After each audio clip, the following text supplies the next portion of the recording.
राम लक्ष्मण और सिया जी गंगा जी के समीप आए। चतुर केवट नाव 10-20 कदम गंगा जी के बीच में। प्रभु ने कहा ऐसा क्या भाई, यह तो उस पार ना होती या इस पार ना होती, बीच में लगा, नाव लाओ ना किनारे। नहीं प्रभु मैं नहीं आऊंगा। भाई क्यों? प्रभु हमने आपका रहस्य जान लिया है। तो तूने क्या रहस्य जान लिया मेरा? प्रभु तुम्हारे सांवले चरणों में बड़ा जादू है। ऋषि मुनियों से सुना है, अपने निषाद राज से भी सुना है, और नगर के लोग भी कह रहे थे। तो आपके चरणों में, चरण रज में बड़ा जादू है। नहीं क्या जादू है? सुना है गौतम ऋषि की पत्नी जो शिला रूप में थी, आपका चरण स्पर्श हुआ, सुंदर नारी बन गई। प्रभु शिला नारी बन गई तो काठ को नारी बनने में कितना दिन लगेगा? वैसे ही लड़का बच्चा से घर में हम उसके पालन पोषण में परेशान है, और अगर नाव जिससे पालन पोषण करते वो भी नारी बन गई तो समस्या और बढ़ जाएगी। ना ना, हम तो नाव नजदीक लाने वाले नहीं, मेरे और कोई धंधा नहीं, कोई व्यापार नहीं, ये गंगा पार करता रहता हूँ, जो कुछ मिल जाता है परिवार चलाता हूँ। ये नाव भी स्त्री बन गई तो खर्चा डबल बढ़ जाएगा, व्यापार बंद हो जाएगा, ये नहीं हो सकता। प्रभु ने कहा कि तो तुम कैसे राजी होगे? पार तो तुम्हें करना ही होगा, क्योंकि दूसरी नाव यहां दिखाई नहीं दे रही।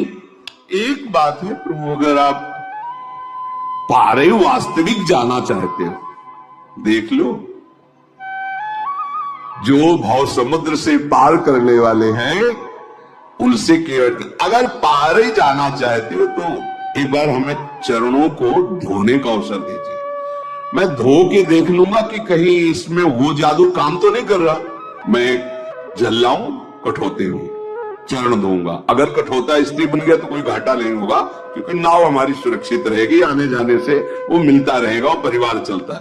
अगर कठोता स्त्री नहीं बना और हमने चरण धो लिया, फिर नाव में बैठा लेंगे कि वो केवल शिला ही नारी बन सकती, कठोर एक काठ जो है नारी नहीं।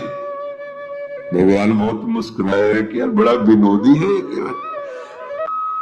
लक्ष्मण जी ने रोष दृष्टि, संभाल के बात कर, मानो नेत्रों ही नेत्रों में डांट रहे हो, संभाल के बात कर। इशारा की लक्ष्मण जी तरफ, अब डरने वाले नहीं हैं हम, ठीक है मार दो चलेगा। मैं कसम खा के कहता हूं महाराज, जब तक चरण नहीं धुलवाओगे पार नहीं करूंगा। और ये लखन लाल जी, मारना चाहते हो ना, मारो मारो, मेरा सौभाग्य है। इसमें क्या सौभाग्य है? जब मारेंगे तुम्हें तो सौभाग्य क्या होगा पता है तुम्हें? कहां मर रहा हूं? गंगा जी में, सीधे गंगा जी में। मार कौन रहा है? राम जी का भाई लखन। अपराध क्या है? केवल चरण पखारना चाहता है। साक्षी कौन है? स्वयं राम जी। मारो मारो, हमें कोई परवाह। केवट की बात सुनकर लक्ष्मण जी भी शांत हो गए कि बड़ा विवेकवान है, मुझे कोई इसमें फर्क, मेरा तो अहोभाग्य आज होगा ही होगा, या तो मारे तो अहोभाग्य, नहीं तो चरण पखारेंगे अहोभाग्य। अब मुझे कोई मेरे भाग्य से विचलित नहीं कर सकता है। प्रभु ने कहा भाई तुम्हारी नाव ना स्त्री बने और मुझे पार जाना ही है, तुम उपाय कर लो। कृपा समुद्र भगवान श्री राम मुस्कुरा कर बोले भैया तो वही उपाय कर जिससे तेरी नाव बच जाए। तुझे चरण ही पखारना है, जल्दी कर, चरण धो और मुझे पार उतार दे। देखो प्रभु का कृपा प्रसाद प्राप्त करके तुरंत भवसागर से पार हो जाते हैं। आज प्रभु निहोरा कर रहे केवट से, मुझे पार कर। जिनका नाम स्मरण करने से अपार भव समुद्र संसार से जीव तर जाता है, जिन्होंने 3 पग पृथ्वी मांगी और 2 में ही नाप ली, वो केवट से निहोरा कर रहे गंगा पार करने के लिए। परम कृपालु प्रभु जी के वचन सुनकर गंगा जी भी अंदर ही अंदर बड़ी आनंदित हो रही कि मैं जिनकी चरण धोवन हूं, प्रभु निहोरा कर रहे मेरे से पार जाने के लिए। ओहो, साक्षात महा सामर्थ्यशाली होते हुए केवट से प्रार्थना कर रहे हैं। गंगा जी प्रभु के नख कांति को देखकर अपने प्रगट स्थान, यहीं से प्रकट हुई, बहुत प्रफुल्लित हो रही है।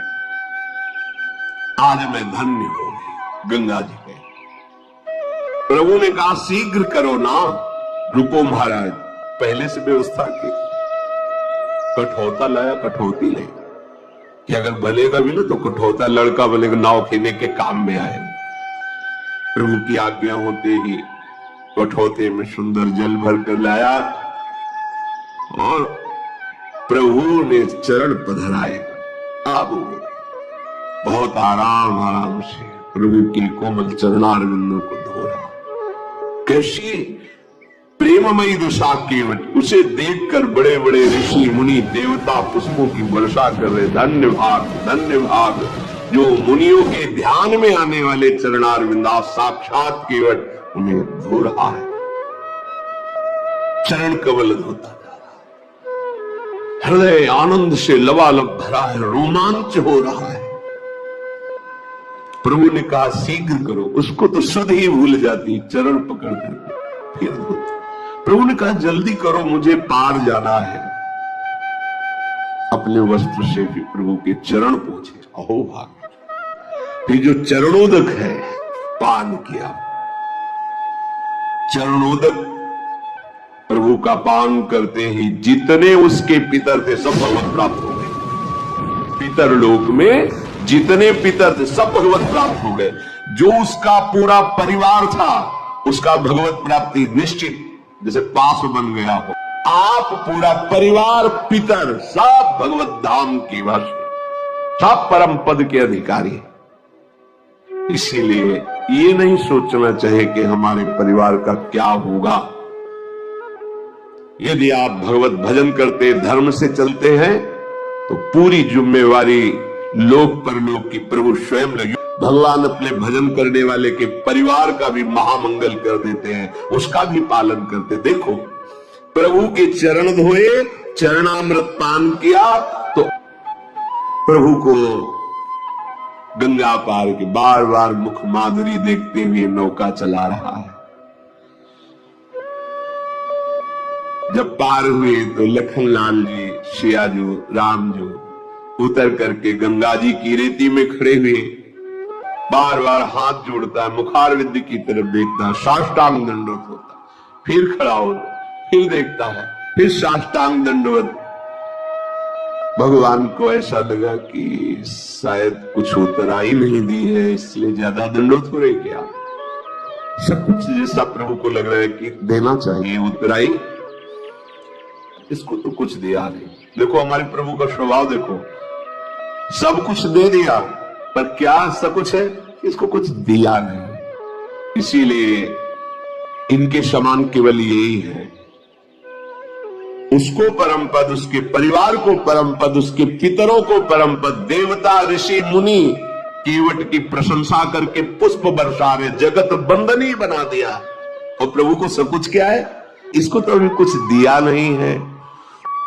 प्रभु के हृदय की बात जानने वाली सियाजू ने अपनी अंगूठी उतारी जो मणि जटित थी, कहा प्रभु दे दीजिए। प्रभु से अंगूठी के लेके कहा ये उतराई ले लो। विकल होके चरणों में, प्रभु अब कुछ बचाइए, आपने जो दिया है। बहुत जन्म जन्म से मेहनत करता रहा, जन्म जन्म न जाने किस योन में गया, क्या क्या कर्म किए। नाथ आज हमें पूरी मंजूरी मिल गई। क्या पूरी मंजूरी क्या है? आपके चरणारविंद का स्पर्श, आपके चरणों की सेवा और आपके चरणों का प्रेम। अब नाथ मुझे कुछ, अब मैं तृप्त हो गया हूं, अब कृतकृत्य हो गया हूं, अब कोई चाह नहीं रह गई है। नाथ आपको पा लिया तो आज सब कुछ पा लिया, अब कुछ पाना बाकी नहीं रहा। मेरे दोष, मेरे दुख, मेरी दरिद्रता सब नष्ट हो गई। आपके चरणों का स्पर्श करते ही मेरे हृदय में जो परमानंद, अब इससे बढ़कर कोई भेंट नहीं है। दीनदयाल आप कृपा कीजिए, अब मुझे कुछ देकर ऐसी बात, अब मुझे कुछ नहीं चाहिए। प्रभु बार बार करे कि ले लो ना, नहीं ठीक है, वो सब ठीक है, आप ले लो। जब केवट ने देखा बार बार प्रभु आज्ञा कर रहे, तो हाथ जोड़ के कहा, प्रभु अभी नहीं, जब आप लौट के आओगे ना वनवास पूरा करके, फिर आप जो देंगे मैं प्रसाद समझकर स्वीकार कर लूंगा। अभी तो नहीं प्रभु, अभी तो जो दिया है प्राप्त कर दिया। हे नाथ ध्यान दीजिए, बहुत प्रयास कर रहे हैं प्रभु लक्ष्मण जी, सिया जी, लेकिन केवट कुछ नहीं ले रहा। भगवान फिर दे रहे हैं। क्या ये मिलना बड़ा कठिन है। जाओ, तुम्हारे हृदय में प्रेम लक्षणा, अखंड भक्ति, अविरल भक्ति, ये दुर्लभ है, इससे बढ़कर कोई लाभ नहीं है। करुणा के धाम प्रभु अपने श्री चरणों का प्रेम प्रदान के, महाप्रेम।